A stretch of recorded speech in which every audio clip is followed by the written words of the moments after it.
Bonjour à tous et à toutes. Merci d'être là, d'avoir bravé la pluie hier et aujourd'hui. Donc, je suis Séverine Véziès et je suis directrice de publication du Journal de l'Insoumission. Et nous avons Mathias Tavel, qui est député de Loire-Atlantique et qui est également co-rédacteur en chef du Journal de l'Insoumission. Et nous avons Sophie Rauser, qui est collaboratrice du groupe parlementaire au Parlement européen. Pour commencer, je vais excuser Younous Omarji, qui était prévu pour cette conférence et qui malheureusement est retenu à Bruxelles pour un imprévu. Voilà, donc il est bien désolé et il nous a demandé de vous transmettre ses excuses. Alors, on est là aujourd'hui pour parler des dérives autoritaires en Europe et notamment comment les néolibéraux menacent les droits sociaux et les libertés publiques. Alors, cette conférence, elle est co-organisée par le Journal de l'Insoumission et par la délégation européenne au Parlement européen. Donc, le Journal de l'Insoumission, c'est un journal mensuel. Chaque mois, la délégation au Parlement européen a une page dans laquelle elle revient sur les combats qu'elle mène. Et le numéro de juillet, que vous pourrez avoir ici et que l'on vous distribuera gratuitement, il y a 6 pages. C'est 6 pages du bilan de mandat de l'année de nos députés au Parlement européen. Et vous avez également un autre petit fascicule de leur bilan de mandat. Voilà. Donc cette conférence, elle a comme point de départ le constat d'une dérive autoritaire et illibérale en France, mais également dans toute l'Europe.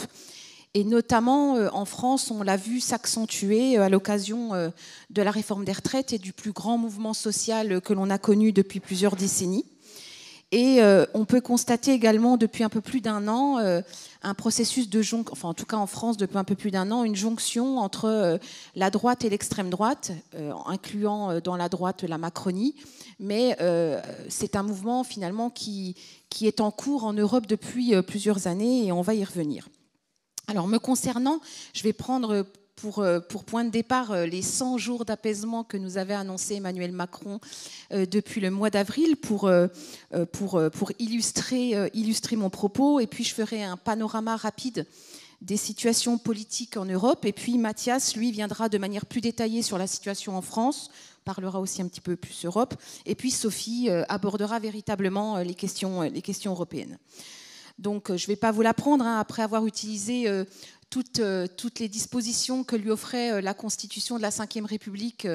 Emmanuel Macron est passé en force contre le peuple, contre l'union syndicale, pour imposer cette réforme. Et il nous a annoncé en avril dernier 100 jours d'apaisement. Alors, prenons quelques exemples. Que s'est-il passé pendant ces 100 jours d'apaisement ? Alors, on a eu tout d'abord une série d'actions qui se sont auto-organisées, ce qu'on a appelé les casserolades. La réponse du pouvoir macronien, qu'est-ce que ça a été ? Eh bien, ça a été la brutalité, des interdictions de manifestations qui, pour la plupart, ont été retoquées par la justice administrative. Ça a été le fichage de personnes en garde à vue. Ensuite, vous avez eu les manifestations du 1er mai, avec là encore des répressions, des arrestations arbitraires, des intimidations et surtout, ce qui est important de souligner, c'est la jeunesse qui a été particulièrement visée lors de ces manifestations du 1er mai, avec des arrestations massives de nos jeunes. Nos jeunes ont été véritablement brutalisés pendant ces manifestations, plus particulièrement le 1er mai. Moi, je viens de Besançon où on a eu beaucoup d'arrestations de jeunes et on a eu une conférence de presse qui a été organisée ensuite pour dénoncer ce qui s'était passé. Et j'ai été particulièrement touchée par le témoignage de certains jeunes qui nous disaient c'est notre première expérience de citoyenneté. Et dans cette première expérience de citoyenneté, eh bien, ce qu'on nous a montré, c'est la matraque et le gazage. Et comment on peut avoir des jeunes qui maintenant vont avoir confiance en une police qui, dans le cadre de leur première mobilisation, se retrouvent sous le feu des matraques et des gazages. Et ça, j'ai trouvé ça particulièrement triste. Et ce témoignage m'avait véritablement émue. Ensuite, on a les célébrations du 8 mai, où, je ne sais pas si vous vous souvenez des images, mais on a un homme seul sur les Champs-Élysées avec un peuple qui est mis à distance et qui est interdit de grande avenue. Le 17 mai, on a un délégué syndical de Verbaudet qui est embarqué devant chez lui par des policiers en civil. Il sera gazé, frappé, humilié. Il se fera cracher dessus et ensuite sera jeté de son véhicule. Le 26 mai, on a l'Assemblée générale de Total avec des militants écologistes qui sont mobilisés. Ils seront pacifistes, et comme toujours, et assis sur un pont. Et la réponse du pouvoir macronien sera, encore une fois, de les gazer à bout portant.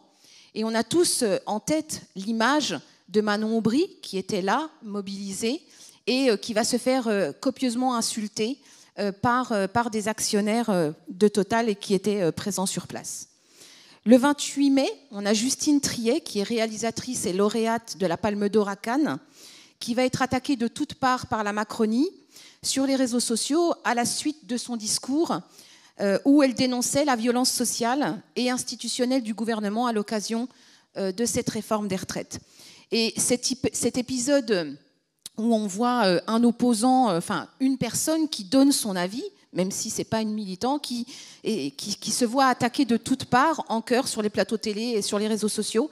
Cet épisode n'est pas isolé, puisque à chaque fois qu'on n'est pas d'accord avec la Macronie, on se voit remis en cause. Le corps l'a été, puisqu'il a été accusé d'avoir indiqué que potentiellement la réforme des retraites n'était pas nécessaire. La LDH, lorsqu'elle s'est prononcée, le défenseur des droits, etc. Le 8 juin, on a la proposition de loi du groupe Lyot qui visait à abroger le départ à la retraite à 64 ans, qui finalement ne fera pas finalement l'objet d'un vote, mais certainement que Mathias y reviendra. Et je voudrais juste vous rappeler une phrase, enfin une citation, de Charlotte Cobel, qui est secrétaire d'État, et qui avait dit « Nous ferons tout pour que ce débat n'ait pas lieu ». Eh bien, ce fut chose faite. Et encore une fois, la Macronie, usant de tous les dispositifs de cette 5e République à bout de souffle, empêchera le débat et privera même nos parlementaires et l'ensemble des parlementaires d'un des droits les plus fondamentaux pour ce qui est des parlementaires, qui est le droit d'amendement. Le 21 juin, le gouvernement annonce la dissolution des soulèvements de la terre, utilisant des moyens, là encore arbitraires, qui sont permis par la loi séparatiste. Une loi que les députés de la France insoumise ont combattue et avaient annoncé que potentiellement cette loi disposait des outils qui pourraient être ensuite détournés pour être utilisés contre des militants. On en a eu encore un exemple. Le gouvernement, néanmoins, s'est fait retoquer par le Conseil d'État il y a quelques semaines. Vous avez dû suivre ces événements. On attendra le jugement au fond, mais en tout cas, c'est un véritable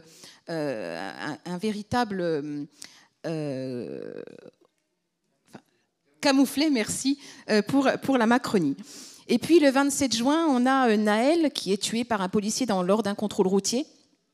Et à la suite de ces événements, on a une émotion, une colère qui naît en France, une émotion légitime et des révoltes urbaines qui se mettent, des soulèvements populaires qui se mettent en place. Et là, encore une fois, la Macronie, plutôt que de parler des causes, eh bien, il fallait appeler au calme en cadence et appeler au retour à la normalité. Sauf que la normalité dans ces quartiers populaires, c'est le racisme, c'est les discriminations, c'est les services publics qui ne sont plus. Et cette normalité, elle est insupportable. Et là encore, nous avons été les seuls à proposer un plan de sortie de crise. Et on a été particulièrement attaqués de toutes parts parce que, justement, nous avons mis le gouvernement face à ses manquements et ses responsabilités.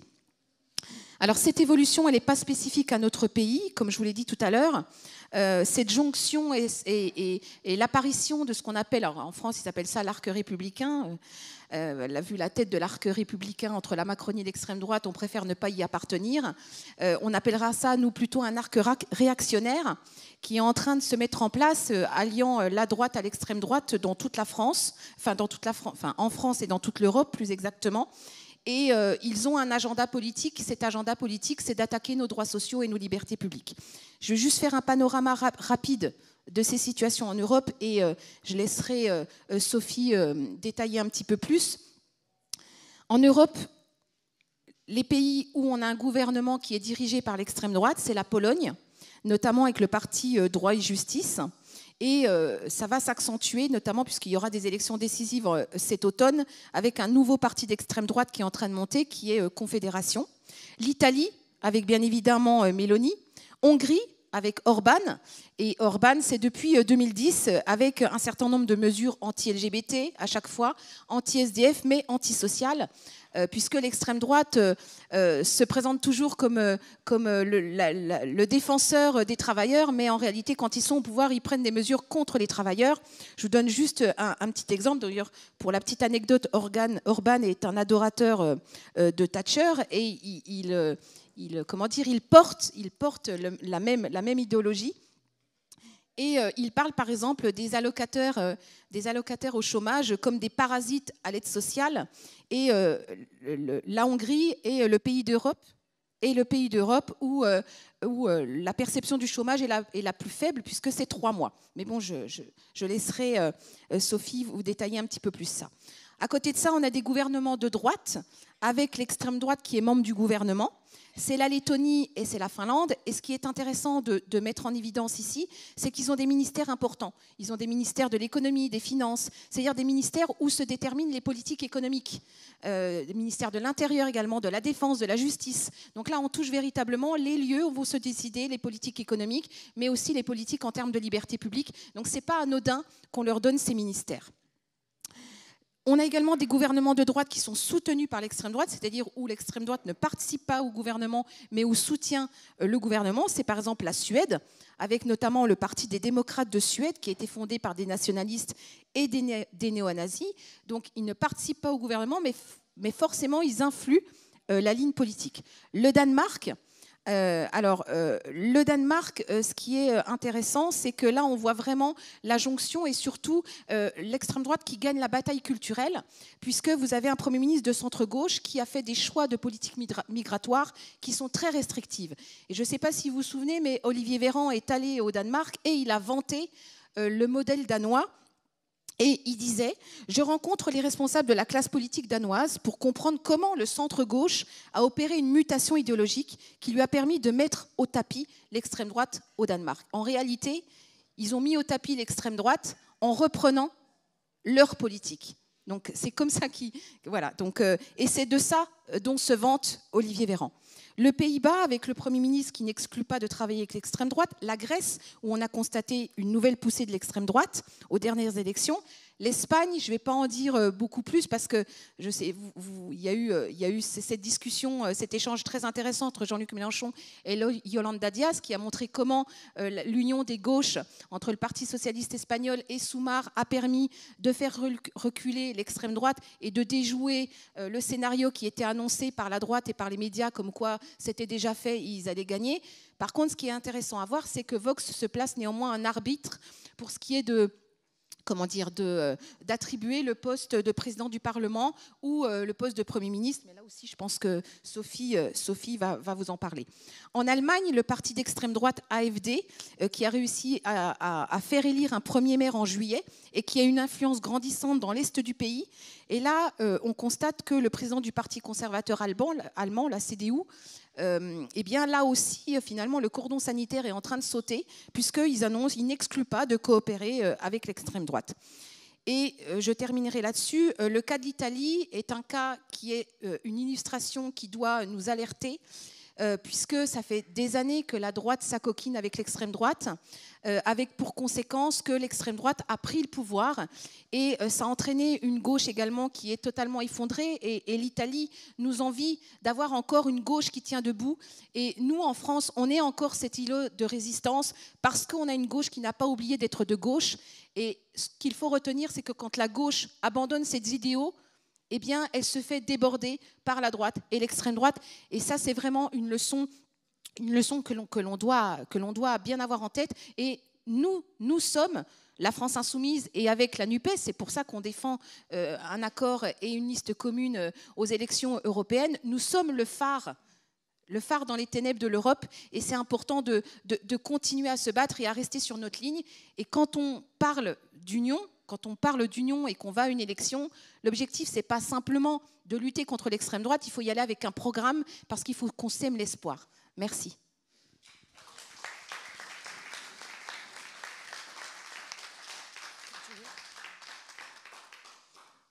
On continue donc sur ces questions européennes. Comme Séverine l'a dit et comme vous l'aurez tous remarqué, je ne suis pas Younous Omarjee. Je vous prie encore une fois de bien vouloir l'excuser. Cela dit, ils ont pensé à la délégation France Insoumise que je pouvais néanmoins intervenir pour vous donner des éléments sur ces questions européennes.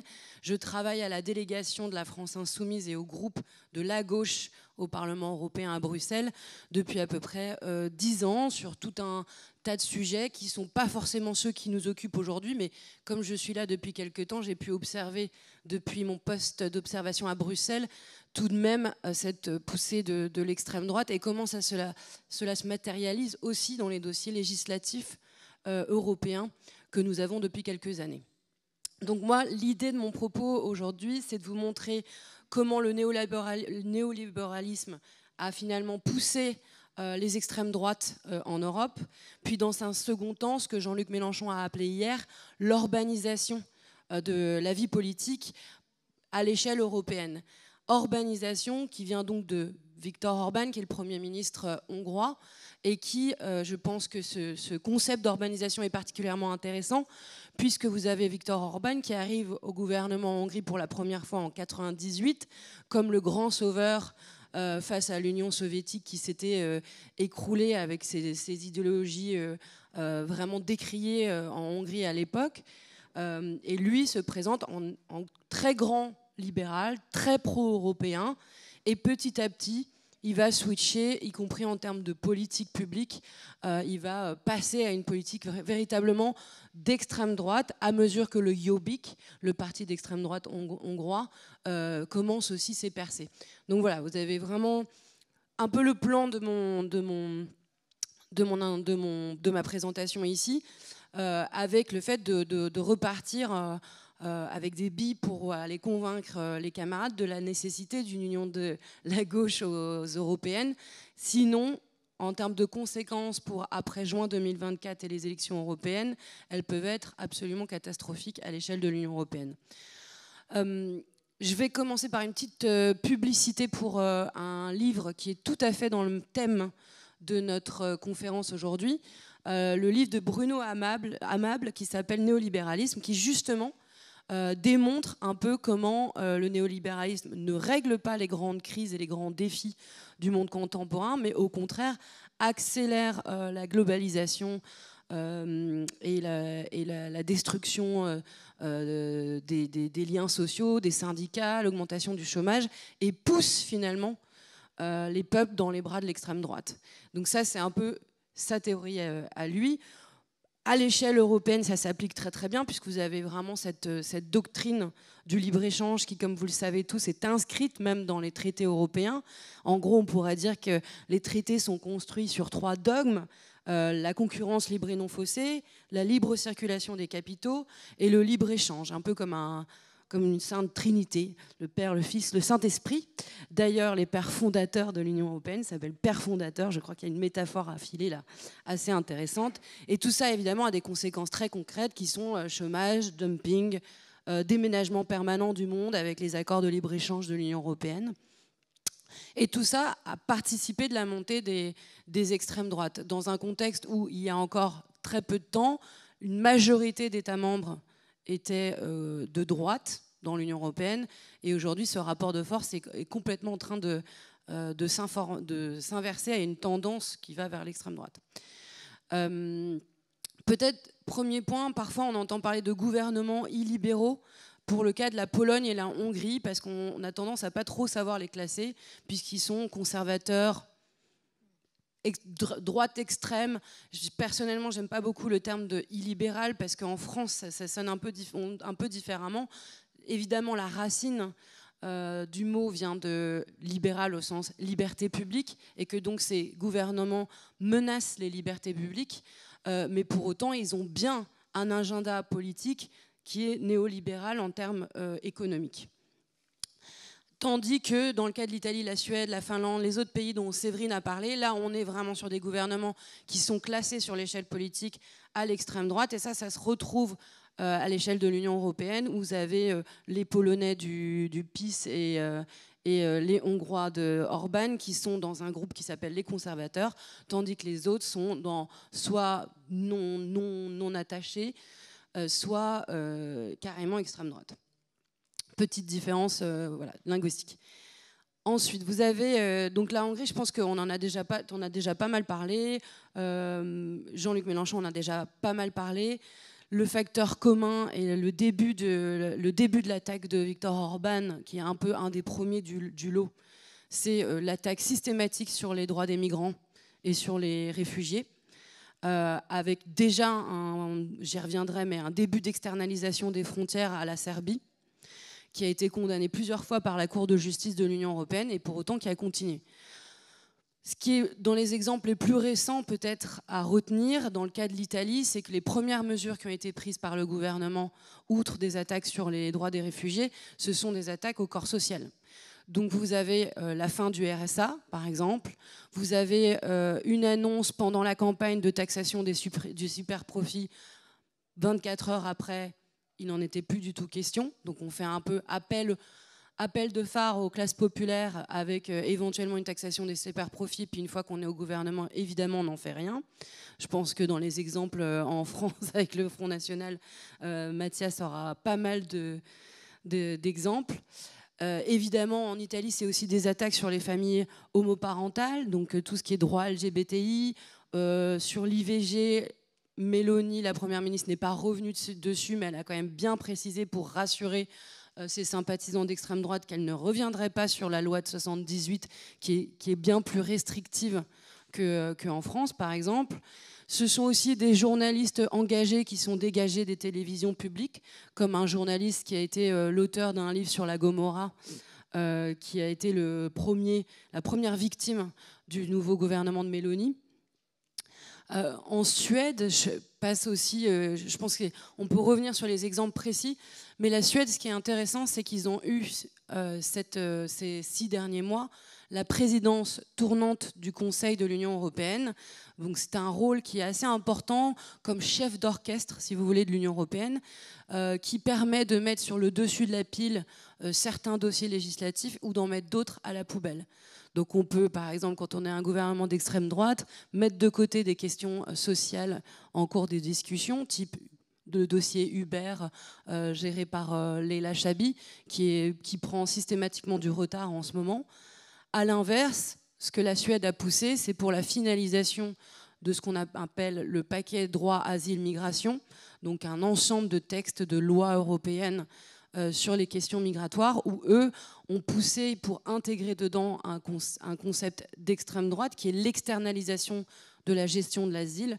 Donc le fait de mettre, si vous voulez, au lieu qu'un demandeur d'asile puisse déposer sa demande en arrivant à Paris, par exemple, eh bien, il devra le faire depuis la Libye.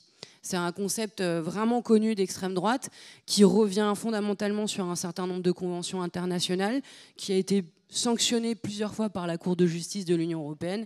Et pourtant, vous voyez qu'avec une présidence d'extrême droite à l'échelle de l'Union européenne, ils ont pu introduire dans le droit européen déjà des éléments extrêmement répressifs pour les réfugiés. Pourquoi je parle des présidences de l'Union européenne? Parce que ça va être malheureusement très important dans les mois et les années qui viennent. À la suite des élections européennes, les prochaines présidences seront hongroises puis polonaises. Donc on va se taper 1 an de présidence d'extrême droite, et ce, quel que soit le résultat des européennes de 2024. Donc le seul moyen d'opposer à cette extrême droite des réponses de gauche, c'est via les parlementaires, les députés européens. C'est en envoyant une majorité NUP à Bruxelles pour contrer le Conseil, c'est-à-dire les chefs d'État qui seront sous-chefs d'orchestre hongrois et polonais. Cette droitisation et extrême droitisation à l'échelle de l'Europe, elle se joue aussi dans les institutions européennes elles-mêmes. Vous avez déjà le président du groupe des Républicains, si vous voulez, le Parti populaire européen à l'échelle européenne, qui est en train de discuter avec Meloni, la première ministre italienne, pour préparer après ces européennes un groupe potentiellement commun, un groupe parlementaire commun ou en tout cas un accord de partenariat entre son groupe des LR européens, si vous voulez, et son groupe à elle de l'extrême droite européenne. Donc, c'est-à-dire que si vous prenez ça à l'échelle de l'Assemblée nationale, vous avez les Républicains et le RN qui passeraient un contrat écrit de gouvernement et de comment voter ensemble dans l'hémicycle de Bruxelles.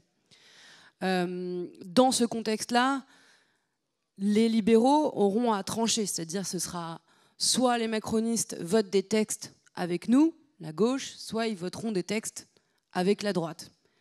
Là-dessus aussi, les signaux envoyés ne sont pas très encourageants. À Bruxelles, je sais que parfois ça passe très peu dans les lignes de journaux, et pourtant c'est très important de voir que ce qu'on raconte à l'Assemblée nationale sur les macronistes votent avec les Républicains et le Front National, c'est la même chose à Bruxelles sur des textes qui sont tout autant, voire plus importants, parce qu'après ils peuvent être d'application directe dans les États membres. Donc vous avez là aussi sur les derniers exemples, la loi sur la restauration de la nature, donc pour essayer de compenser les dommages du changement climatique, d'une agriculture intensive, etc. Un projet de loi qui a été proposé par la Commission européenne, qui n'était pas fantastique, qui n'était pas assez ambitieux selon nous, mais qui avait le mérite d'exister comme une base de discussion. C'était un brouillon, si vous voulez. Les macronistes, le groupe des macronistes, un tiers d'entre eux, a voté contre ce texte avec l'extrême droite et la droite. Donc le champion de la Terre, Macron, son groupe à Bruxelles vote régulièrement contre des projets de loi pro-climat et protection de la biodiversité. Un autre exemple de ces alliances entre les macronistes européens, la droite et l'extrême droite, c'est par exemple, c'est un peu technique, la législation sur la taxonomie. Donc il s'agissait de guider les investissements verts, donc de donner des critères de qu'est-ce qu'un investissement vert pour attirer les investissements privés.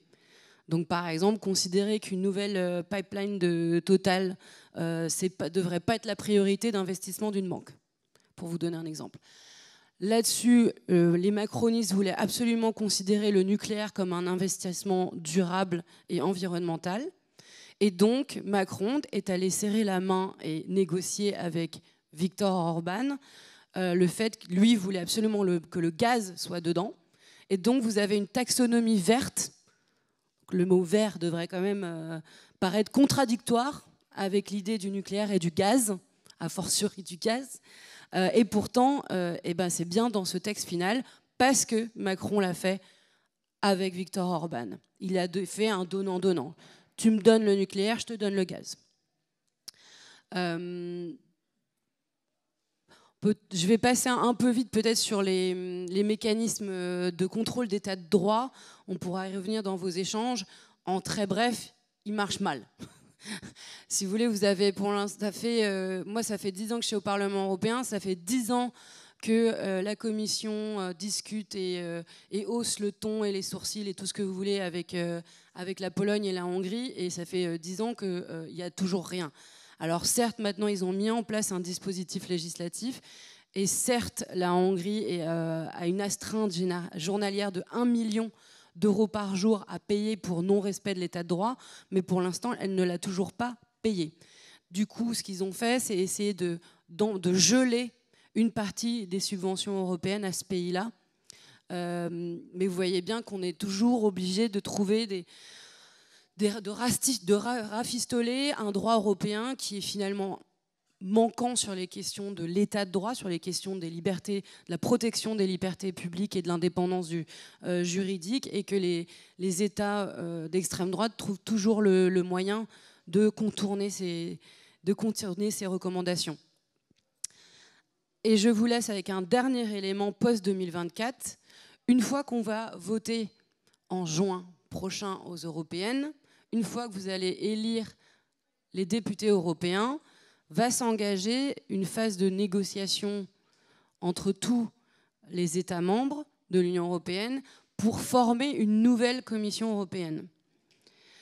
nouvelle Commission européenne, trouver un nouveau président ou présidente de la Commission européenne, un nouveau président du Conseil européen, un nouveau président du Conseil des ministres. Et tous ces postes sont absolument clés, en fait, dans le cadre que vous allez donner, dans la direction que vous allez donner aux propositions de loi, puisque c'est la Commission européenne qui a, elle, le monopole législatif. Donc c'est la Commission européenne qui propose la loi. Contrairement à tous les autres parlements du monde, le Parlement européen ne peut que amender une proposition de loi et ne peut pas proposer. Donc vous voyez bien qu'en fonction de la structure de base qu'on vous propose, si elle est extrêmement, si elle est extrême libérale ou extrême droite, nous on peut amender derrière, mais c'est très compliqué de renverser complètement la proposition. Donc ce poste de présidente ou président de la Commission européenne est très important et il est déterminé de la façon suivante, qui dépend du rapport de force aux élections européennes. Donc plus vous envoyez une majorité NUP ou une majorité d'extrême droite au Parlement européen, plus il y a des chances que la Commission européenne le rapport de force soit reflété à la Commission européenne. Donc vous avez potentiellement, dans le contexte actuel, avec la montée des extrêmes droites, ces postes institutionnels qui peuvent être désormais accaparés par l'extrême droite. Ou alors vous avez le système actuel qui prévalait jusqu'alors, qui était plus ou moins un peu comme la grosse coalition, où le président de la Commission européenne est actuellement de droite européenne, celle du Conseil européen, c'est les libéraux, et celle du Conseil, c'est la gauche. Vous pouvez avoir ce genre de répartition ou une majorité d'extrême droite. Si vous avez une majorité d'extrême droite, la majorité de ces postes institutionnels seront d'extrême droite. Donc voilà, c'était un peu pour vous donner un sens à tout ça, une perspective, disons, sur le post-2024. Et sans transition, parce que je n'avais pas pensé à une transition pour Mathias, je lui passe la parole.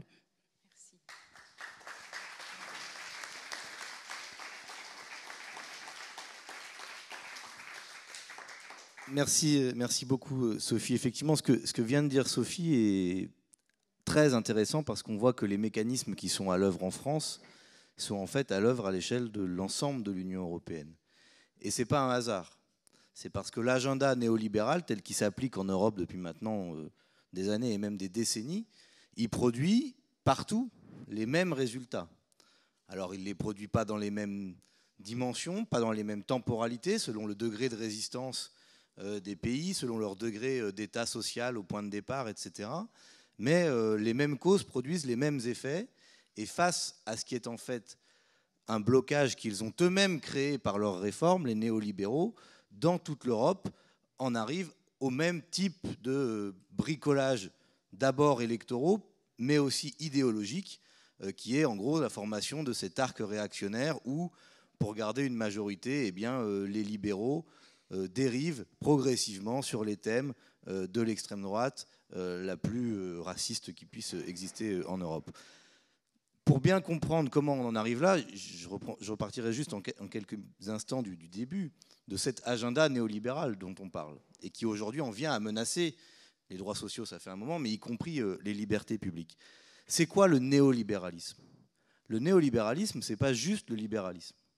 Le libéralisme, c'est le marché sait et il faut le moins d'États possible pour que le marché puisse décider et diriger la société vers le bon. Le néolibéralisme, c'est le marché n'arrive pas toujours à aller tout seul, toujours à aller au bon endroit par lui-même. Il faut que l'État soit mis à son service. Et donc on a un État.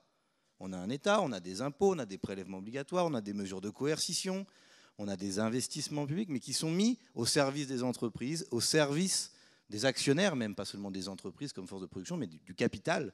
Et donc ça passe par une brutalisation de ce qu'est la société et de ce qu'est l'État, au sens où il avait été construit après la Deuxième Guerre mondiale, un État planificateur, garant d'un certain type de progrès social dans une négociation entre patronat, syndicats et État, selon les rapports de force qu'il pouvait y avoir. Ce n'était pas tout rose non plus, je ne veux pas exagérer, mais c'était ça la dynamique. Et il y a eu une rupture à partir des années 70-80 et qui s'accélère à l'échelle européenne, notamment depuis les années 2000. Comment ça se traduit ?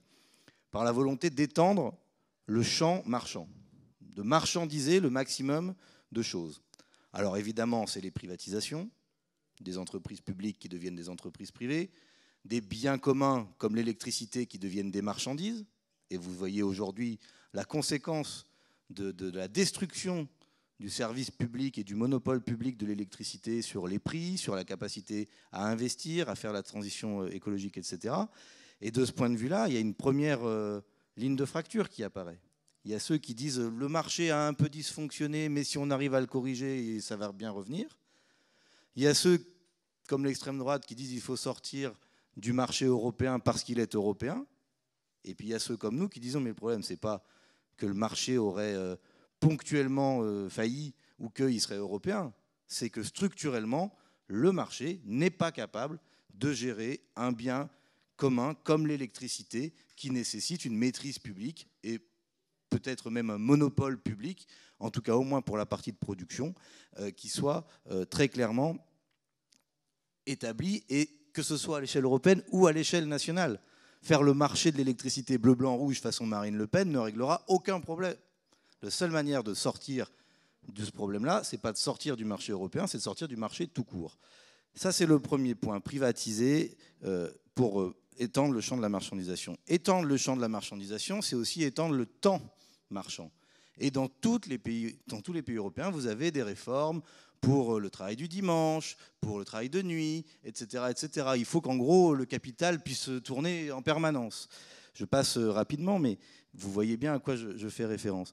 Vous avez aussi, Sophie l'a évoqué, la question du libre-échange, qui est un dogme de base des traités européens depuis leur fondation, mais qui s'est particulièrement accéléré depuis en gros les années 2000, avec la recherche d'accords de libre-échange bilatéraux entre l'Union européenne et les États-Unis. On en a beaucoup parlé. Le Mercosur, c'est sur la table là, et nous nous y opposons totalement, et nous nous y opposerons dans le cadre de la campagne des élections européennes et au Parlement européen. Ensuite, vous avez la Nouvelle-Zélande, et vous avez comme ça toute une série d'accords de libre-échange qui visent à augmenter l'espace marchand entre l'Union européenne et les autres. Ça, c'est le premier point, augmenter la marchandisation. Le deuxième point, c'est faire reculer l'État social pour permettre au capital de tirer davantage de profit. Là aussi, je vais assez vite, mais ça commence par le dumping. Le travail détaché, les délocalisations à l'intérieur de l'Union européenne. Une délocalisation sur deux a lieu à l'intérieur de l'Union européenne, ne l'oublions pas. Il y a des difficultés avec des délocalisations vers le Maghreb, vers l'Asie, vers d'autres parties du monde. Mais une délocalisation sur deux a lieu à l'intérieur de l'Union européenne, notamment si on évoque par exemple les questions de l'industrie automobile, pour ne prendre que cet exemple-là. Et quand vous voyez encore le PDG de PSA qui dit « Moi, je ne ferai pas la 208 électrique en France, mais à la rigueur, je veux bien la faire. » Je ne sais plus si c'est en Slovaquie ou en Slovénie, mais vous voyez bien le raisonnement qui est derrière cela. C'est la question des retraites. Et on a eu depuis 15 ans, dans tous les pays européens, des offensives extrêmement violentes sur la question du droit à la retraite. Souvenez-vous, c'était dans toutes les recommandations de la Commission européenne depuis des années, réformer le système de retraite. Puis après, vous aviez faire des dépenses sur l'hôpital public et les dépenses de santé. Généralement, Manon Aubry l'avait très bien démontré, le nombre de fois que la Commission européenne a recommandé aux États en général, et à la France en particulier, de réformer son système de sécurité sociale et son système de retraite est considérable. Mais c'était une revendication dans tous les mémorandums de la Troïka à la Grèce. C'était une exigence fondamentale du FMI et de la Banque centrale européenne pendant la crise grecque. C'était en Italie, en Espagne, en Irlande, en Allemagne, partout, une des toutes premières réformes qui était demandée, repousser l'âge de la retraite pour permettre qu'il y ait moins de cotisations à payer par les employeurs et au passage développer un système par capitalisation pour que les grands assureurs puissent venir faire leur beurre sur vos retraites. Dernier point qui va dans cette logique-là aussi, c'était la hausse de la TVA et remplacer ce qui était des impôts proportionnels ou des cotisations sociales par un impôt injuste qui est la TVA. Et là aussi, si vous relisez ce qui s'est passé au moment de la crise grecque, par exemple, vous voyez que la hausse de la TVA est un des points absolument centraux dans les réformes qui sont demandées. Et ça a été fait en France sous Nicolas Sarkozy une première fois, c'était sa fameuse TVA sociale, et ensuite sous François Hollande comme une manière de financer le crédit d'impôt emploi compétitivité en 2013. Donc vous voyez bien que ces idées-là, elles viennent de loin et elles aboutissent à un résultat très clair, qui est une baisse de la qualité de l'emploi, avec une précarisation, un recul des services publics et une fragilisation des mécanismes de solidarité qui poussent au chacun pour soi. Et face à ça, j'allais dire fort heureusement, il y a une réaction. Il y a une réaction qui dit mais c'est pas ça qu'on veut. C'est pas ça qu'on voulait quand on a voté pour François Hollande. Certains l'ont dit. C'est pas ça qu'on voulait quand on a fait l'Europe. C'est ce qui a été dit en 2005. Et donc il y a une majorité sociale qui petit à petit se dérobe sous ces dirigeants néolibéraux qui n'ont plus la légitimité populaire nécessaire à gouverner quand on est en démocratie. Et donc ils ont face à ça 3 réactions. La première réaction, comme ils sont pas très malins et assez politiciens, c'est de chercher des majorités politiques de circonstance. C'est-à-dire qu'on commence par faire les grandes coalitions. Alors pendant très longtemps, ça a été le cas notamment en Allemagne, où vous avez la droite de Merkel et le SPD, les sociodémocrates, qui gouvernent ensemble. Mais vous l'avez eu dans beaucoup d'autres pays, au point, je crois que c'était en 2014, où on était quasiment à la moitié des pays européens qui étaient dirigés par des gouvernements de grandes coalitions. En gros, il n'y a qu'une seule politique possible, et regardez, la gauche, entre guillemets, et la droite, entre guillemets, sont d'accord pour la mettre en œuvre.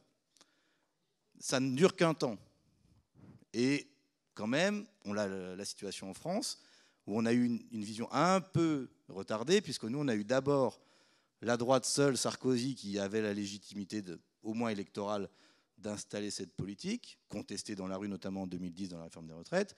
Puis après, il est battu, le PS prend le relais, mais à la fin de Hollande, on se retrouve avec une forme de grande coalition qui s'appelle le macronisme.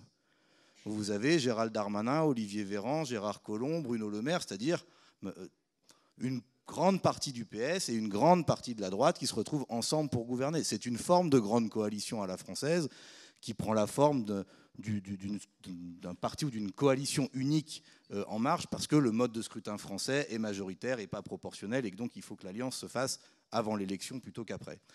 C'est une réforme, c'est une manière de répondre. Mais même ça dure qu'un temps, et c'est là où on en arrive. Aujourd'hui, Macron, réélu de justesse, tout le monde l'a vu, alors qu'il n'y avait plus de PS et plus d'UMP, enfin de LR, tout seul au premier tour, il fait même pas 30. Alors que si vous additionnez Sarkozy et Hollande en 2012, vous êtes à beaucoup plus que 50% à eux deux. Donc il y a un rétrécissement de la base sociale qui est prête à consentir à ce type de réforme. La première réponse, c'est on concentre toutes nos forces sur un seul candidat, Macron, et même là, on voit bien que ça ne suffit pas. Parce que sur la réforme des retraites, c'est 70% qui disent non, 93% des actifs, etc. Et donc, on assiste à un basculement où, pour aller au bout de cette logique-là, ce qui reste de cette grande coalition se tourne vers l'extrême droite pour trouver là un allié de secours. C'est ce qu'on a vu, c'est ce qui a été évoqué dans plein d'autres pays, et c'est la pente sur laquelle la France est engagée. Et l'un des exemples là, c'est l'Italie, qui a été pendant longtemps un exemple où vous aviez d'abord vous aviez Berlusconi, puis il a été dégagé d'ailleurs parce qu'il refusait un certain nombre de réformes, comme quoi parfois, et il a été dégagé sans ménagement par Sarkozy et Merkel. Vous vous souvenez peut-être, c'était un sommet en France à Nice où ils lui ont dit maintenant tu fais les réformes ou on te renverse. Et il a été renversé. Après il est revenu. Comment il est revenu? Avec l'appui de la Ligue du Nord, de Salvini, minoritaire au départ. Et après, le chien est monté sur la table, comme on dit. La Ligue du Nord a pris le pouvoir. Et puis après, la Ligue du Nord elle-même a été dépassée par encore plus à l'extrême droite qu'elle, c'est-à-dire par Meloni. Mais c'est bien ce mécanisme-là. Et vous avez eu, entre-temps, une grande coalition avec le Parti démocrate italien et le parti de Berlusconi pendant un temps. Donc vous avez eu toutes les étapes qui se sont... Voilà, et il n'y a pas de raison que sur la pente sur laquelle on est aujourd'hui, dans la situation dans laquelle se trouve le macronisme et dans la situation et le programme qu'il veut continuer à appliquer en matière de casse du droit du travail, en matière de retraite, en matière de protection sociale et de services publics, il n'y a pas de raison qu'on échappe à cette tentative. Et on voyait très bien Darmanin, etc. Et encore le discours de Macron, enfin son interview dans Le Point la semaine dernière, qui est très clairement une ouverture, ou ce qu'il peut dire Sarkozy, par exemple, qui va dans le même sens en décernant des brevets de respectabilité à l'extrême droite. Quand on dit la France insoumise n'est pas dans l'arc républicain, sous-entendu tous les autres y sont, c'est bien qu'en fait, il prépare un arc réactionnaire qui va du macronisme au Front National, au Rassemblement National. Ça, c'est d'abord du bricolage politicien. Mais ça a aussi, j'allais dire, pour eux, une fonction idéologique très profonde, qui est de diviser la résistance populaire à leur politique. Si les classes populaires, dans leur diversité, se présentent unies pour rejeter le néolibéralisme, ils perdent. Exemple, 2005. Le référendum en France, le vote non majoritaire. Pourquoi? Parce que le vote non écrasant, 80% chez les ouvriers, écrasant chez les employés. Et donc quand vous avez une union des classes populaires contre le néolibéralisme est minoritaire en France. Et donc ils ont besoin de casser cette union, de la rendre impossible. Et c'est là que vient la question du racisme. La question du racisme, pour eux, elle est une manière d'essayer de fracturer, de diviser. Non, vous devez choisir entre détester les Arabes ou sauver vos retraites. Et alors, nous, on pense que spontanément, il vaut mieux sauver les retraites. Au-delà même du fait que détester les Arabes n'est pas pour nous une option, ne l'a jamais été et ne le sera jamais. Mais c'est la question qui a été posée à un certain nombre d'électeurs d'extrême droite. Est-ce que vous préférez battre le député macroniste dans vos circonscriptions en votant pour un NUPES, ou est-ce que vous préférez rester à la maison et après vous ne viendrez pas vous plaindre? Parce que leur objectif, il est là, très clairement. Il faut à chaque étape qui fracture et qui fracture encore pour empêcher que la jonction se fasse par la défense des intérêts sociaux des classes populaires contre le néolibéralisme. Donc c'est ça l'agenda raciste, c'est à ça qu'il sert. Ce n'est pas juste une diversion pour parler d'autre chose, c'est bien une stratégie politique de division pour permettre de garder une forme de majorité au moins institutionnelle qui permet de mettre en œuvre les politiques. Troisième réponse, je pense qu'il faut que j'accélère un peu, c'était, et vous l'avez vu très clairement, c'est une réponse autoritaire. Alors, les libertés publiques, ça a été évoqué, mais frontalement antidémocratique. Je vous ai parlé de 2005, il s'est passé quoi? On vote non, 3 ans après, on nous remet le même traité imposé, à l'époque, par une grande coalition Hollande-Sarkozy. Souvenez-vous de la une de Paris Match. Et cette logique-là, on l'a après. 2008, les Irlandais rejettent le traité de Lisbonne, on les fait revoter une deuxième fois. 2010-2011, la crise des dettes souveraines, certains pays sont attaqués, on leur demande de faire des réformes, comme ils disent, ils refusent. Que se fait-il? D'abord, on change les gouvernements, je vous ai parlé de Berlusconi. Ensuite, la Banque centrale dit, si vous ne faites pas les réformes, je coupe les liquidités. C'est Chypre, 2013. Souvenez-vous ce qui a valu à notre camarade François Delapierre de mettre en cause personnellement la responsabilité des ministres de l'Eurogroupe et de Pierre Moscovici à l'époque, en disant c'est inacceptable. Le blocus monétaire d'un État par la Banque centrale à laquelle il appartient, parce que la Banque centrale européenne était aussi la Banque de Chypre, c'est un acte de guerre financière. Si vous faites un blocus maritime, c'est un acte de guerre. Si vous faites un blocus financier, c'est un acte de guerre financière contre un État membre de l'Union européenne. C'est ce qui a été fait à Chypre, avec la complicité du gouvernement français socialiste de l'époque. Et ensuite, c'est la Grèce. Je fais rapidement, vous l'avez tous vu. 1 mémorandum, 2 mémorandums, 3 mémorandums, les inspecteurs de la Troïka, BCE, FMI, Commission européenne, la victoire de Syriza écrasée. Et que dit à ce moment-là Varoufakis, qui était le ministre grec de l'économie?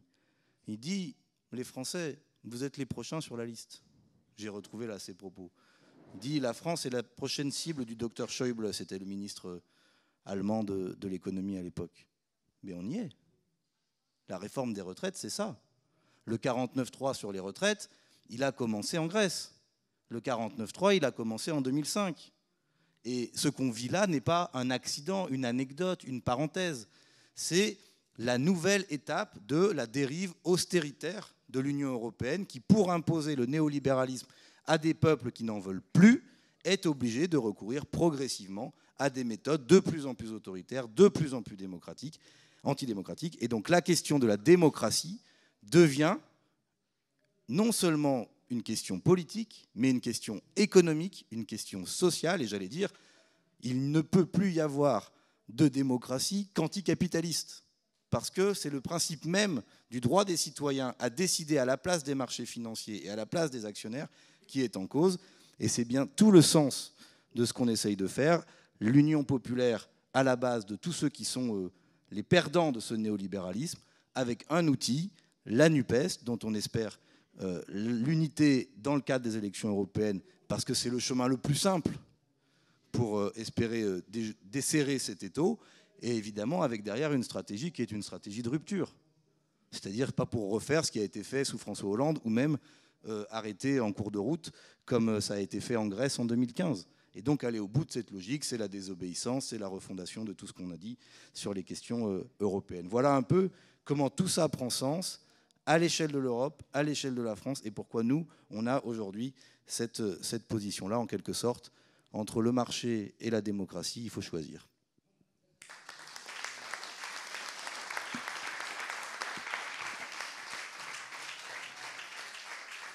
Merci Sophie et Mathias. On va engager maintenant une discussion avec vous. Donc on va faire circuler le micro et puis prendre vos réactions et engager un échange. Patricia, je te laisse. Ah, il y en a un autre.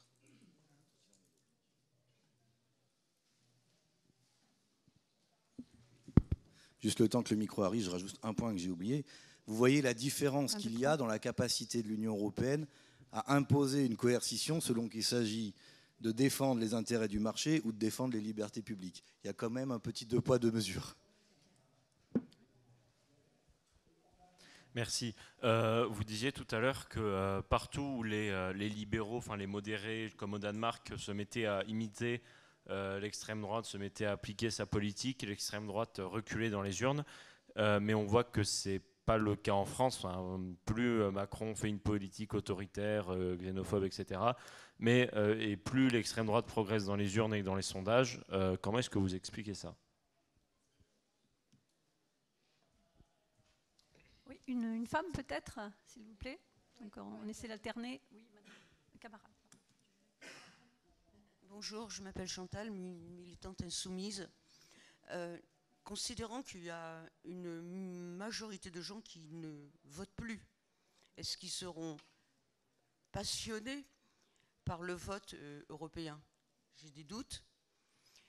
Et je me dis, au pire, il arrive que l'extrême droite l'emporte et tout. On peut toujours désobéir. On peut sortir aussi de ce merdier, quoi. On peut très bien refuser d'être dans l'Europe quand cette Europe est fasciste.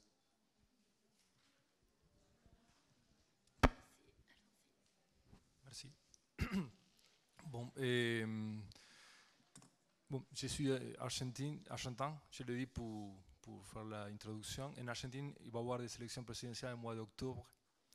Et en tête, un candidat s'appelle Javier Milei, que c'est de l'extrême droite, et que justement, il propose cette idée, non, dans le même sens, à l'extrême, par exemple, de vendre des organes des êtres humains, de pulvériser le système de retraite, de privatiser tout à un niveau incroyable. C'est dogmatique, néolibéral, il se revendique avec les idées de von Mises, de von Hayek, de l'école autrichienne de l'économie. Alors c'est ça la tendance en Argentine, en la prochaine élection, et c'est incroyable parce qu'il le dit, c'est pas caché comme on peut dire comme ici en France, non, Macron qui fait cache cette idéologie, non, et au niveau des discours, non, c'est direct et c'est en tête, et vraiment c'est préoccupant. Mais en Argentine, le résultat de cette candidature aujourd'hui, c'est aussi un instrument qui utilise le néolibéralisme, selon Jean-Luc Mélenchon en son livre Ainsi de suite, il explique pourquoi le lawfare, ça veut dire l'utilisation, l'instrumentalisation de la justice contre les leaders populaires, contre les leaders qui sont anti-néolibérales en Amérique latine. C'est très très extendu parce que là-bas, il y avait beaucoup de gouvernements anti-néolibéraux qui ont gagné les élections. Alors cette instrumentalisation de la justice, c'est une arme qui s'utilise et qui en Argentine a donné comme résultat l'interdiction, la proscription politique de Cristina Fernández de Kirchner qui était condamnée avec des fausses preuves. Et ça veut dire que c'est un instrument, le lawfare, que c'est très très extendu en Amérique latine. Je veux savoir comment ça marche ici en Europe en ce moment. Merci. Une camarade de ce côté-là, peut-être? Une camarade, non? Oui, bien sûr. Merci, bonjour. Alors, je ne voudrais pas être pessimiste et défaitiste, mais quand on vous écoute, c'est tellement verrouillé à tous les niveaux. Quand on voit, il me semble un peu à quel point les populations sont anesthésiées, il n'y a pas tellement de réactions, il y a peu de gens qui ont cette conscience, sinon on serait 20 000 aux amphis au lieu d'être 5 000. Donc comment faire pour réveiller les gens et comment sortir de ça? Parce qu'il me semble vraiment que c'est verrouillé à tous les niveaux.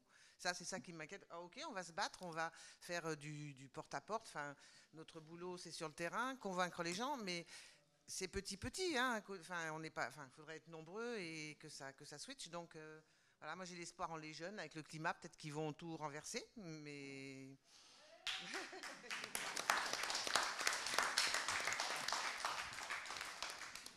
Bonjour. Donc, je voulais faire deux remarques. D'abord, pour ce qui est de... Enfin, moi, j'ai été attentif à toute cette évolution qui est donnée sur le libéralisme, mais est-ce que c'est réellement une évolution ou est-ce que finalement, le libéralisme, c'est pas juste l'absence de valeurs politiques et de faire feu de tout bois? C'est-à-dire que là, la société, ben, c'est opportuniste pour eux de faire ce type d'alliance, donc ils le font. Mais s'il y avait une construction plus sociale et tout, bah, il dirait que c'est les champions du social. Là, ils se présentent comme les champions de l'ordre, etc. Mais juste par opportunité. Et sinon, je voulais dire que je pense effectivement qu'il y a un très grand potentiel pour la gauche de faire vraiment un bon score aux européennes et vraiment de faire quelque chose. Mais il y a tous les facteurs anesthésiants dont on parle, que ce soit par l'information, le contrôle de l'information, par la banalisation aussi, de dire tous pareils. Donc, regardez-nous ce qu'on fait, c'est horrible, mais tous les politiques sont pareils, donc on décourage les gens d'aller voter, puisque pourquoi voter pour un politique alors qu'on n'est pas du tout pareil selon l'étiquette politique. Et voilà, enfin, il y a tout ce genre de mécanismes à l'œuvre. Merci. Une camarade, s'il vous plaît, quelque part. Oui. On va peut-être répondre. Oui. On va faire un premier tour de réponse, Patricia, et puis après on va reprendre. Moi, je vais juste dire quelques mots, puis ensuite je passerai le micro à mes camarades. Par rapport à l'extrême droite dans les urnes, ce qui se passe alors, on a l'impression que c'est en recul dans les urnes par ailleurs. C'est pas forcément le cas dans les faits, mais surtout en France, je pense qu'il y a un tel processus de banalisation de l'extrême droite qui fait qu'il y a plus forcément cette diabolisation, une banalisation qui a été faite par les personnalités politiques, mais également dans les médias. Et par exemple, ce qui s'est passé en Espagne, là où la droite, en annonçant... en reprenant le vocable de l'extrême droite, etc., a fait reculer Vox et finalement a grignoté des suffrages dans l'électorat Vox. Et les LR, en France, observent ce qui se passe et espèrent utiliser cette même stratégie. Et d'ailleurs, Sarkozy a commencé cette semaine en annonçant qu'il fallait arrêter de dire que le Rassemblement national n'était plus dans l'arc, n'était pas un parti républicain. Donc, ils espèrent utiliser cette stratégie. Est-ce que ça marchera ou est-ce que finalement, plutôt en France, ils se feront manger par l'extrême droite? Moi, je pense que ça va plutôt aller dans ce sens. Par rapport à l'abstention, ça va être un des enjeux. Évidemment, il va falloir qu'on aille chercher les abstentionnistes. Et effectivement, l'Europe peut paraître lointaine, sauf qu'elle est vraiment au plus proche des problématiques que rencontrent nos concitoyens. Il va falloir qu'on fasse campagne sur des cas concrets, qu'on montre comment le marché de l'électricité a une influence concrète dans la vie des gens. Et il va falloir absolument que l'on cible des thématiques très précises en montrant comment l'Europe peut changer la vie des gens et comment nous, en étant le plus nombreux possible au Parlement européen, on peut véritablement changer la vie des gens. Donc il va falloir ramener à des cas concrets. Par rapport au lawfare, en France, on a été concerné. Hein. Jean-Luc Mélenchon a été concerné. Il y a un très beau reportage qui a été fait par Sophia Chikirou sur cette thématique. Donc oui, c'est une stratégie. C'est une stratégie pour éliminer des opposants. Par rapport à ce que vous disiez, ce que tu disais, camarade, par rapport à l'opportunisme de ce camp, il s'agit avant tout de défendre le projet capitaliste, en fait. Et en fait, le capitalisme crée des crises. Dans un premier temps, il s'en nourrit. Et quand ça devient insupportable pour la plupart des gens et que les gens vont se réunir sur du commun, ce que tu disais, Mathias, eh bien, à un moment donné, il faut une stratégie pour diviser ce camp des travailleurs. Et l'alliance, et c'est ce que disait Mathias quand il exprimait le fait que le racisme est un outil politique.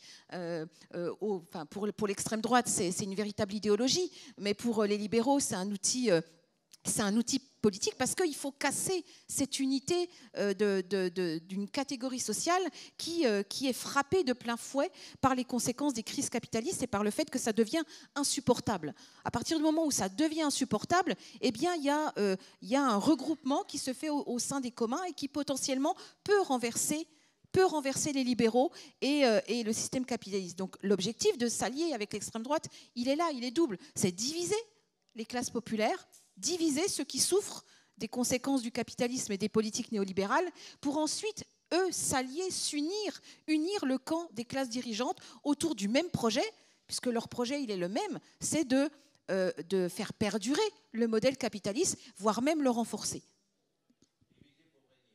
Diviser pour régner et s'unir. Oui, je vais peut-être juste répondre moi, aux deux questions des deux femmes sur la question de ces institutions sont verrouillées et comment on fait voter aux européennes.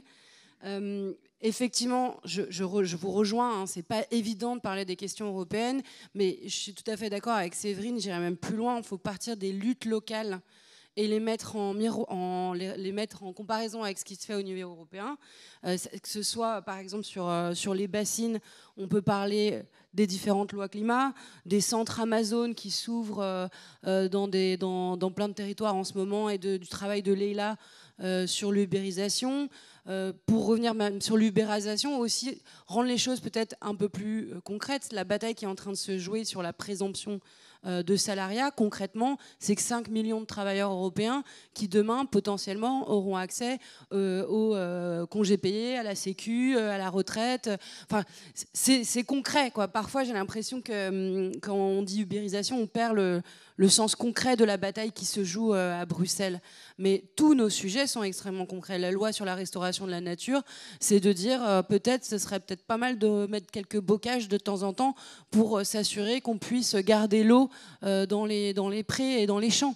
Donc tous ces textes européens peuvent être pédagogisés et rendus moins technocrates et être mis dans des contextes locaux très directs.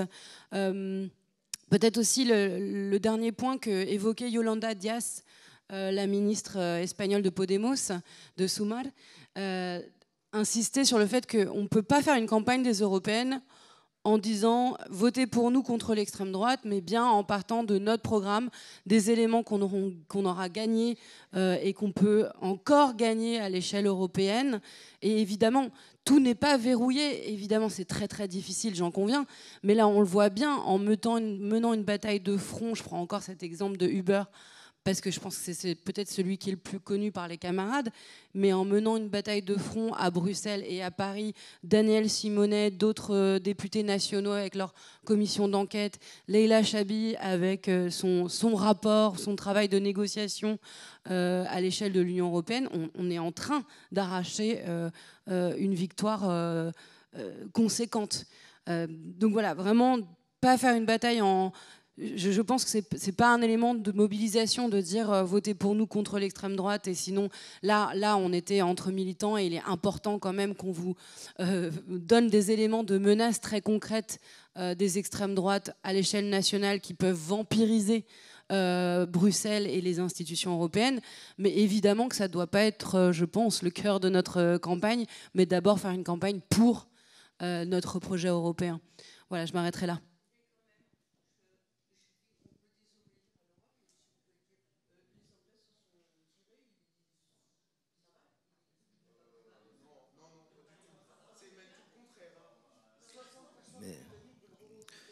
c'est surtout, enfin, pour rebondir sur l'interpellation, la question de la désobéissance, elle est dans notre programme.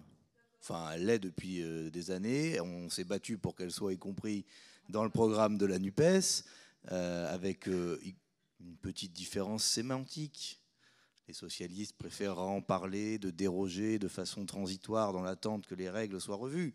Bon, n'empêche que moi je veux bien déroger de façon transitoire en attendant que les traités européens changent. Si à la fin, ça veut dire qu'on n'appliquera pas les règles telles qu'elles sont là, donc qu'on désobéira. Voilà, cette question-là, il n'y a pas de débat entre nous, camarades.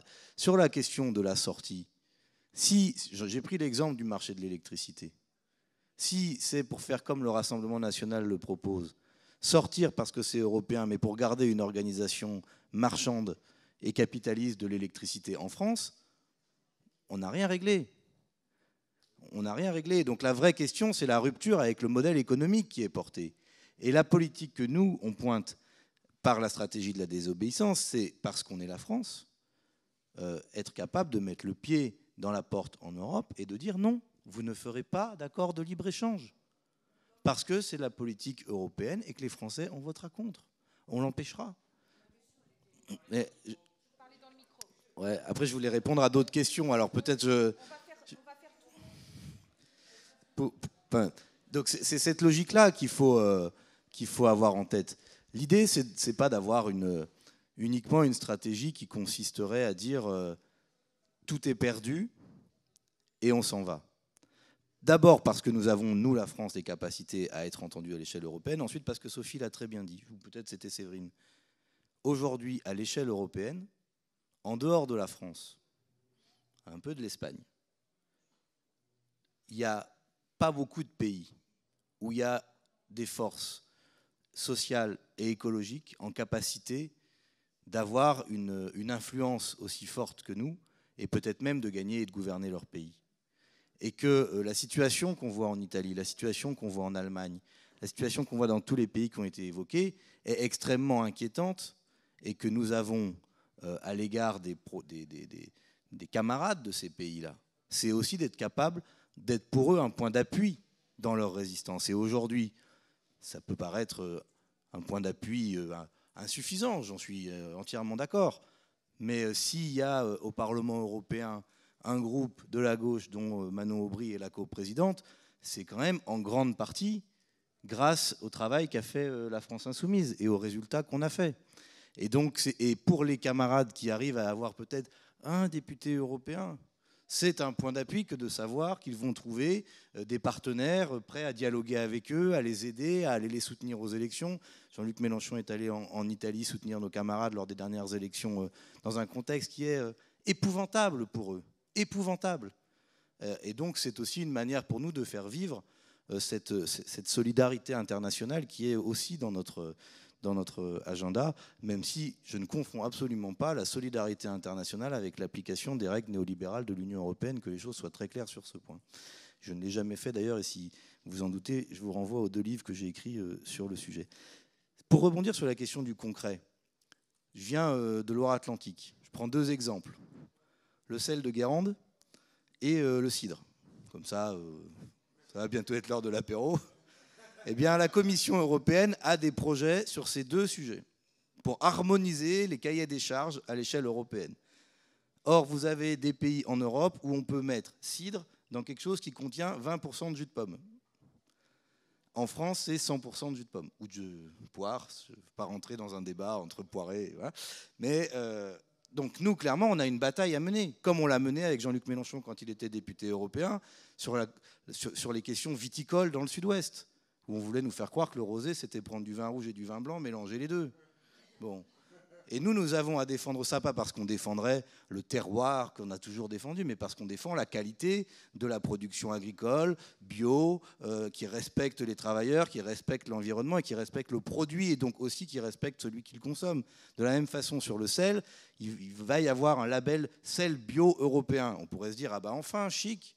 Sauf que ce label, il ne fait pas la distinction entre celui qui fait du sel de façon artisanale avec des marais salants sur la côte atlantique par exemple, et l'industriel qui va utiliser des méthodes de production totalement différentes et qui n'ont rien à voir avec le modèle du bio qui est celui qu'on défend. C'est des exemples comme ça, concrets, quotidiens. Je ne sais pas si vous voulez organiser une distribution de cidre comme une action de campagne européenne ou de petits sachets de sel bio avant les fêtes de Noël. Faites-le, je ne sais pas, c'est des idées comme ça pour rendre la discussion concrète à propos d'Europe. Enfin, dernièrement, non, tout n'est pas perdu. Moi, la première bataille, la première élection dans laquelle je me suis engagé, c'est le référendum de 2005. On a gagné. Je suis désolé, on a gagné. On a été capable de gagner. Et c'est depuis ce temps-là qu'ils ont une très grande trouille. C'est qu'on gagne de nouveau. Et l'année dernière, on est passé à 400 000 voix du deuxième tour. Ça leur a remis une trouille assez sérieuse. Et donc, et là, je regardais les résultats du sondage. Je ne suis pas un adepte des sondages. Mais le sondage qu'on a commandé sur cette semaine, pas celui qui dit que la NUP unie pourrait arriver en tête des élections européennes. Ça, c'est une vérité, tout le monde le sait. Celui qui dit que 77% des Français veulent le SMIC à 1 600 €, que 56% des Français veulent la 6e République, que 70% des Français veulent geler les salaires, que geler les loyers, pardon. C'était la diapo d'après. Je recommence. Celui qui dit que 72% des Français veulent geler les loyers, qui dit que 88% des Français veulent indexer les salaires sur l'inflation. 88%. Celui qui dit que 65% des Français veulent revenir à un droit de départ à la retraite à 60 ans. La majorité que nous devons construire, elle est dans ces chiffres-là. C'est ça l'Union populaire et c'est de ça dont ils ont peur. Parce que je peux vous garantir que le jour où on indexe les salaires sur l'inflation, il y en a quelques-uns qui vont faire une drôle de tête. À peu près la même tête que celle qu'ils faisaient le 29 mai 2005 vers 20h01.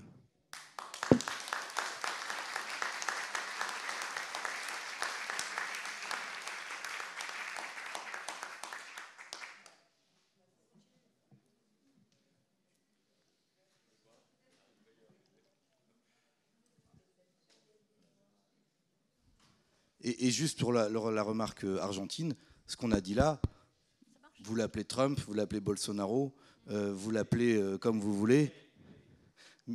Milei en Argentine, c'est la même dynamique parce que pour le coup, l'Amérique du Sud a été effectivement avant nous un laboratoire de ces réformes-là. Oui, bonjour, Fatia de Paris. Je suis animatrice d'un groupe d'action dans le 13e arrondissement. J'ai bien écouté votre démonstration qui est très intéressante. En tout cas, on retombe sur la question démocratique et on a très bien vu ces dernières semaines avec toutes les luttes qui ont été menées, notamment sur la réforme des retraites, toute la répression qui s'est abattue sur les manifestants. Et pas seulement, puisque maintenant on fait la chasse aux syndicalistes, on fait la chasse aux jeunes dans les banlieues, etc. Quelle réponse est-ce qu'il ne faudrait pas qu'on concentre aussi nos forces dans la bataille sur la question démocratique, qui reste fondamentale? Donc, et ça prend tous les bouts sur les questions sociales, sur la question des violences policières, sur les questions économiques et sur les questions des privatisations et de l'entrée, la privatisation sur ce marché mondial, à commencer par l'électricité qui est un exemple criant. Merci. Oui, ici de ce côté-ci, un camarade.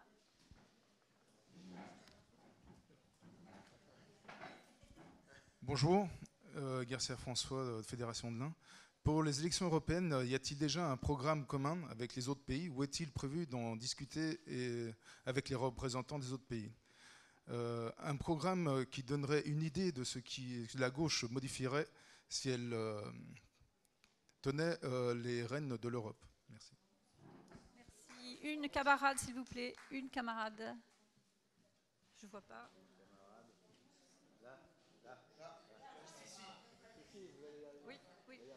Oui. Bonjour, le groupe d'Aix-en-Provence, le GADEX. Voilà, je me présente, je suis Simone, donc enseignante en histoire géo. Je voulais simplement apporter un point, un élément de réponse sur la désobéissance.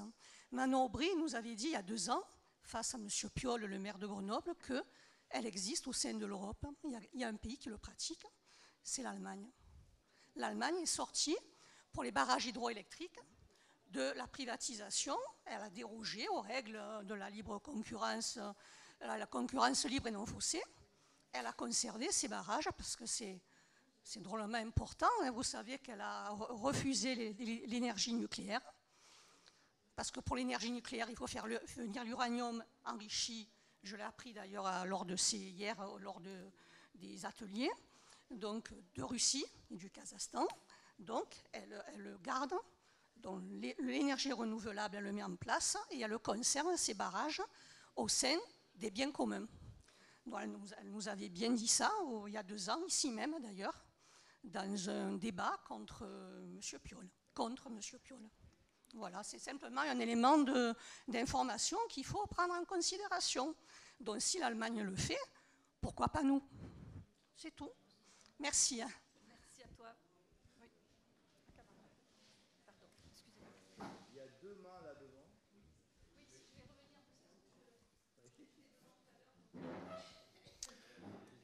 Bonjour à tous et merci à tous d'être présents, ça fait plaisir, ça fait chaud au cœur. Par rapport au néolibéralisme, je pense qu'on a un défaut ou un déficit de définition. Vous l'avez très bien dit tout à l'heure, le néolibéralisme, c'est la mise à disposition des moyens de l'État en faveur du marché. Et ça, je pense que c'est aussi une des choses que tout le monde n'a pas bien saisi, en tout cas dans la société française. Peut-être que pour nous, c'est évident, mais je pense que c'est aussi quelque chose sur laquelle on devrait bien insister pour que les gens se rendent compte que c'est plutôt un extrémisme du capitalisme.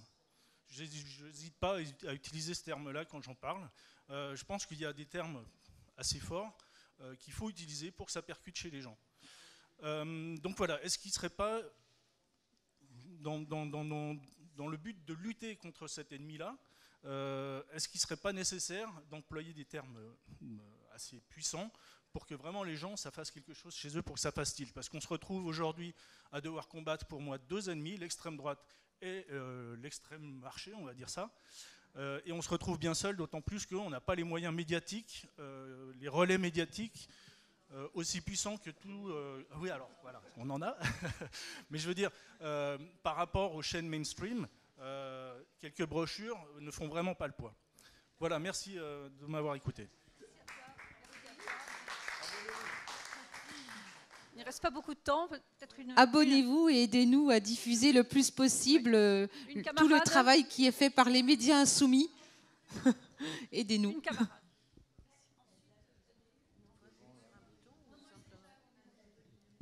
Oui, bonjour. Donc, moi, il y a un camarade là qui a lancé, enfin, qui a posé la question d'un... De quoi? D'un programme construit avec toutes les autres forces de gauche d'Europe. Ah ben voilà, là, tiens, je m'entends. Bon, d'Europe. Et du coup, ça me fait penser qu'au niveau européen, au niveau de la campagne, notre problème, encore plus que nationalement, c'est l'abstentionnisme. D'accord? Bon, alors, est-ce que pour lutter contre cet abstentionnisme qui nous pénalise énormément, parce qu'en fin de compte, les 90% qui veulent qu'on indexe les loyers, etc., s'ils oublient de voter, ça risque pas de se faire. Bien. Est-ce qu'il serait intéressant pour que l'idée de l'Europe, parce que pourquoi l'abstentionnisme est encore plus fort au niveau des européennes, c'est que là, le pouvoir semble très loin pour les gens. Est-ce que si on commençait dès maintenant à avoir un truc comme en France, là maintenant, on est barré sur l'Union populaire, bon, ça c'est clair, c'est net, mais c'est français. Si on se mettait d'accord avec les autres mouvements de gauche d'Europe pour avoir une bannière ou un terme comme ça, où dès maintenant on pourrait aller voir les gens en porte-à-porte sur les marchés, les tracts, etc., un tract qui serait européen, où on dit aux gens, écoutez, on s'est mis d'accord là-dessus au niveau européen, toutes les gauches, voici nos mesures et voici sur quoi il faut voter. Une liste. Vous comprenez ce que je veux dire? Tout à fait. Bon, tout à fait. Juste pour que les gens comprennent en quoi l'Europe, ça les concerne. On va prendre juste 2 dernières questions et ensuite on va répondre parce qu'ensuite il va falloir qu'on arrête. Les 2 messieurs là qui demandent depuis tout à l'heure. Oui, tout à fait. Voilà. Et puis ensuite on... Je voudrais aussi passer la parole à madame qui voudrait expliquer. Les deux messieurs, et puis on va répondre. Et il nous reste du temps, mais il faudrait Est-ce qu'on m'entend bien? Oui. Parfait. Donc pour revenir sur l'exemple du Danemark, effectivement, on disait que l'extrême droite baissait. En fait, ça n'est pas vraiment la réalité, puisqu'un autre parti reprend la place, donc Danmarksdemokraterne, qui reprend la place du Parti populaire danois. Voilà, je voulais ajouter ça. Et on a parlé tout à l'heure de la Pologne, de l'Italie, etc. Est-ce qu'il y a des lignes dans le programme, que ce soit au niveau français et européen, pour que les sanctions contre ces États soient vraiment appliquées? Voilà.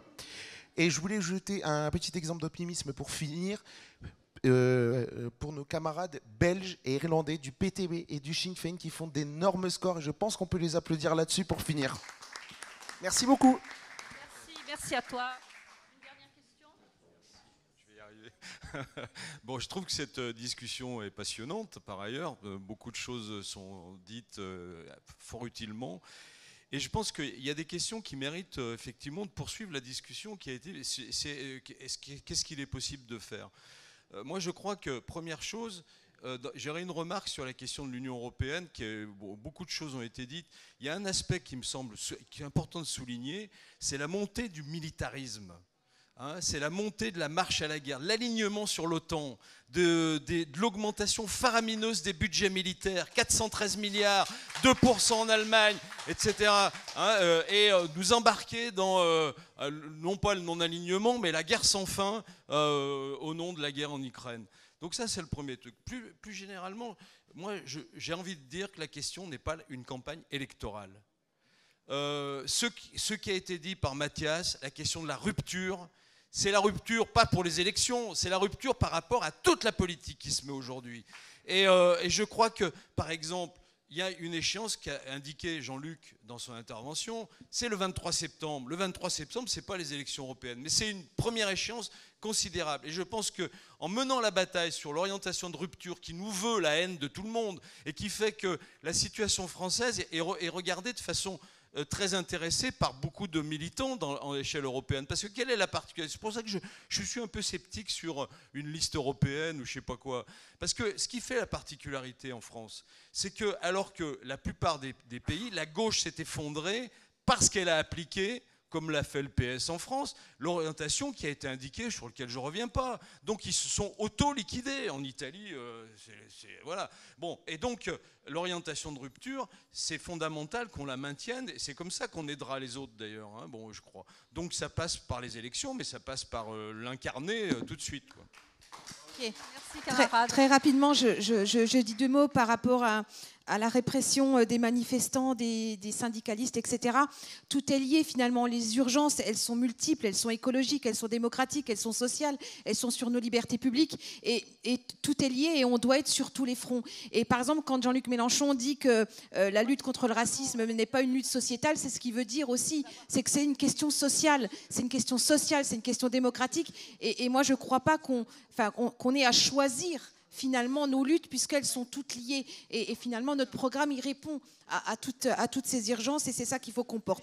Par rapport au programme européen, je laisserai répondre Sophie, par rapport à la question de la désobéissance, l'objectif dans un premier temps c'est de créer un nouveau rapport de force au sein de l'Union européenne pour faire bouger l'Union européenne. Et si ce rapport de force, on n'arrive pas à faire bouger les lignes, eh bien ensuite, oui, il y a le processus de désobéissance. Emmanuel Macron, en ce moment, il désobéit sur les questions environnementales. Eh bien nous, on va être très obéissants sur les questions environnementales parce qu'on porte cette urgence de rupture sur les politiques pour justement qu'elles soient plus écologiques. Par contre, on désobéira quand on demandera d'appliquer la retraite à 64 ans.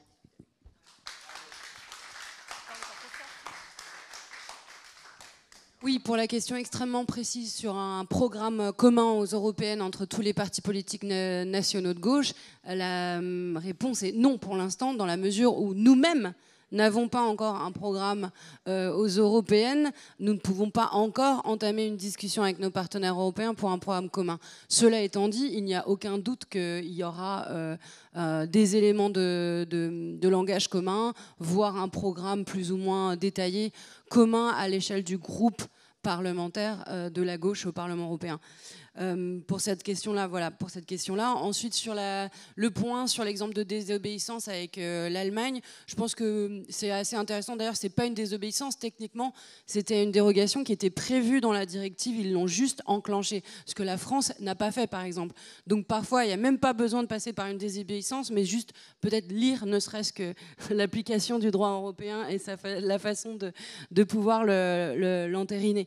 Donc, parce qu'il va y avoir, par exemple, dans ce domaine-là, une législation européenne sur les logements sociaux où en fait il y aura plein de petites du coup je sais même plus quel mot utiliser, mais pas dérogation puisque ça déroge pas, mais il y aura plein d'exceptions pour renforcer les clauses en faveur de la rénovation des logements sociaux qui seront possibles même si la tendance générale n'est pas suffisante dans ce texte. Dans les exemples de désobéissance peut-être plus récents, je crois qu'on n'en a pas parlé, mais il y avait vraiment l'Espagne et le Portugal qui avaient négocié auprès de Bruxelles un plafonnement de leurs tarifs du gaz. Donc pareil, ils sont allés, ça a été plusieurs mois de négociations. Ils ont trouvé un angle qui était le fait, ils ont dit, nous on est la péninsule ibérique, donc c'est un peu plus compliqué pour nous le transport du gaz. Mais charge à un gouvernement de gauche de trouver des points d'appui, de spécificité à sa situation nationale et à son mix énergétique. Un dernier point, il y avait la question... Oui, la question des sanctions, je crois que c'était toi, oui. Sur la question des comment sanctionner les pays qui violent l'état de droit, comment mieux le faire en tout cas. Je pense que je vois trois angles, mais ce sera reflété dans notre programme, c'est certain, j'y veillerai personnellement. Il y a les astreintes journalières sont déjà possibles et sont déjà le cas, je l'ai dit dans mon point. Le problème est de premier ordre, c'est l'absence de volonté politique de la part de la Commission européenne. Donc il faut que vous ayez une nouvelle présidente et une nouvelle couleur politique à la Commission européenne pour avoir un peu plus de punch sur faire respecter l'état de droit. Le deuxième problème que je vois, c'est le champ d'application, c'est-à-dire que le mécanisme de sanction sur l'état de droit, son interprétation est extrêmement limitée, c'est-à-dire qu'on ne parle pas en réalité d'état de droit au sens propre, stricto sensu. Là où la Commission peut intervenir, c'est quand ça contrevient à l'intérêt financier de l'Union européenne.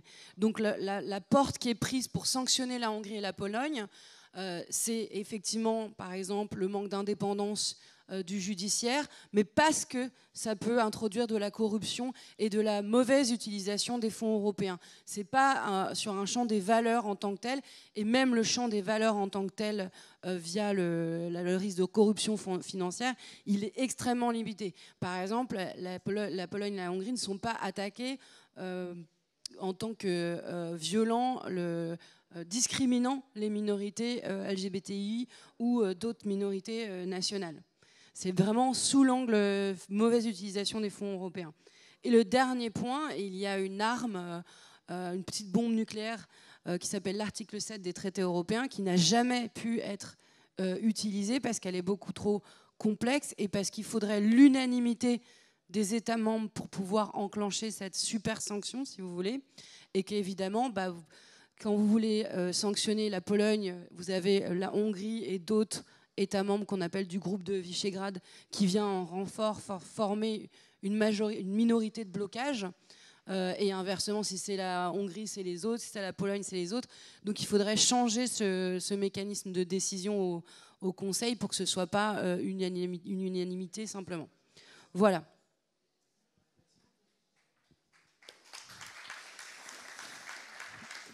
Merci, je fais très vite parce qu'on me fait des grands signes pour dire qu'on a déjà dépassé le temps qui nous était alloué. Sur la définition du néolibéralisme, effectivement, je rejoins ce qui a été dit. Je vous renvoie, pour ceux que le sujet intéresse, au livre que vient de publier Anne-Laure Delatte, L'État droit dans le mur. Elle était hier aux amphis pour plusieurs événements, plusieurs conférences, dont une que j'ai animée, et qui est vraiment une bonne manière de montrer comment l'argent public, que ce soit l'argent du budget de l'État ou l'argent de la Banque centrale, n'est pas du tout en extinction, mais il est au contraire détourné en quelque sorte de l'intérêt général vers uniquement l'intérêt particulier des entreprises et du capital. C'est vraiment, je pense, quelque chose qui est voilà, et c'est un livre d'économiste, il y a quelques chiffres, mais ça se lit un peu comme une enquête où on reconstitue le puzzle de comment où l'argent est passé et qui pourrait se traduire par un rendez l'argent final assez savoureux.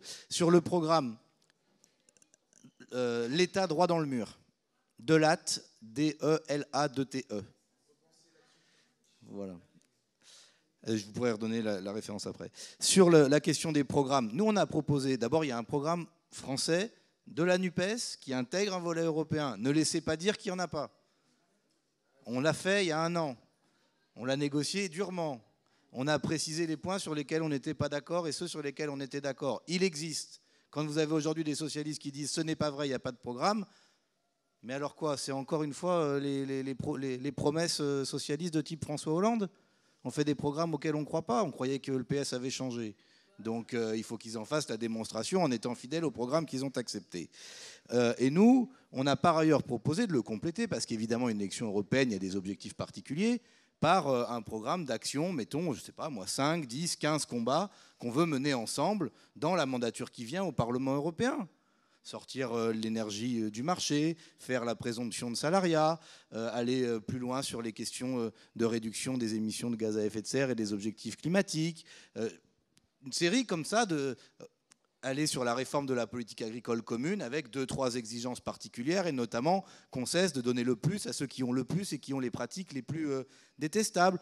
Quelques combats qu'on est capable de mener comme ça sur une mandature sur laquelle, franchement, si on n'arrive pas à se mettre d'accord entre nous, il faut arrêter de raconter des histoires. Si les désaccords sont si grands, alors il ne fallait pas dire qu'il y avait suffisamment d'accords pour faire une alliance il y a 1 an juste pour avoir quelques sièges aux élections législatives. Il faut être cohérent dans la démarche qui est la nôtre. D'autant que quand on nous dit il y a trop de désaccords pour une élection européenne, mais on arrivera à se mettre d'accord pour les élections de 2027, je voudrais rappeler, et Sophie l'a rappelé, qu'en matière européenne, les chefs d'État et de gouvernement ont plus de pouvoir que le Parlement européen. Donc s'il y a des désaccords insurmontables pour élire des députés européens, je ne vois pas comment ils pourraient être surmontables pour élire un président ou une présidente de la République ensemble. Il faut être cohérent. Et je vous le dis en ayant moi-même, depuis des années, travaillé sur ces questions et poussé assez loin les critiques qu'on peut faire à l'échelle européenne et aux politiques qui ont été mises en place par l'Union européenne. Mais il faut savoir ce qu'on veut et l'urgence du moment, c'est d'être en capacité de gouverner ce pays. Et l'échéance de 2024, ce n'est pas une échéance, une fin en soi. Ça doit être une étape, une marche idéologique et électorale pour être capable de gagner les élections de 2027 et pour gouverner la France. C'est ça aussi la manière dont on aborde l'élection européenne pour notre part. Sur la désobéissance, et je suis vraiment trop long, il y a des pays qui n'ont pas l'euro. Il y a des pays qui ne sont pas dans l'espace de toutes les politiques européennes qui sont menées. Vous avez des opt-out, où on décide, il y a un champ entier d'une politique européenne qui ne s'applique pas à certains pays membres de l'Union. Ça, c'est les désobéissances les plus fortes en restant à l'intérieur du cadre de l'Union européenne. Et puis, ça a été dit, par exemple, sur les énergies renouvelables. La France, macroniste, est le seul pays européen qui n'a pas atteint les objectifs de développement des énergies renouvelables que lui a fixé la Commission européenne. Le seul pays. Le plus grand désobéisseur européen en matière d'énergie renouvelable, il est à l'Élysée, il s'appelle Macron. Alors nous, on pourra dire, si demain nous gouvernons la France, eh bien on respectera et même on fera beaucoup mieux que les objectifs de développement des énergies renouvelables. Mais comme l'a très bien dit Séverine, eh bien, en échange, la retraite, ce sera 60 ans et pas 64, que ça vous plaise ou non. Voilà, parce que nous, on fait de la désobéissance, pas pour désobéir en soi, mais pour défendre l'intérêt populaire. Voilà, et dernier mot, je salue effectivement le Sinn Féin et le PTB qui sont des alliés, des camarades qu'on espère voir très bientôt, y compris au gouvernement de leur pays. Et pour ce qui est de la bataille médiatique, je reprends ma casquette de co-rédacteur en chef du Journal de l'Insoumission.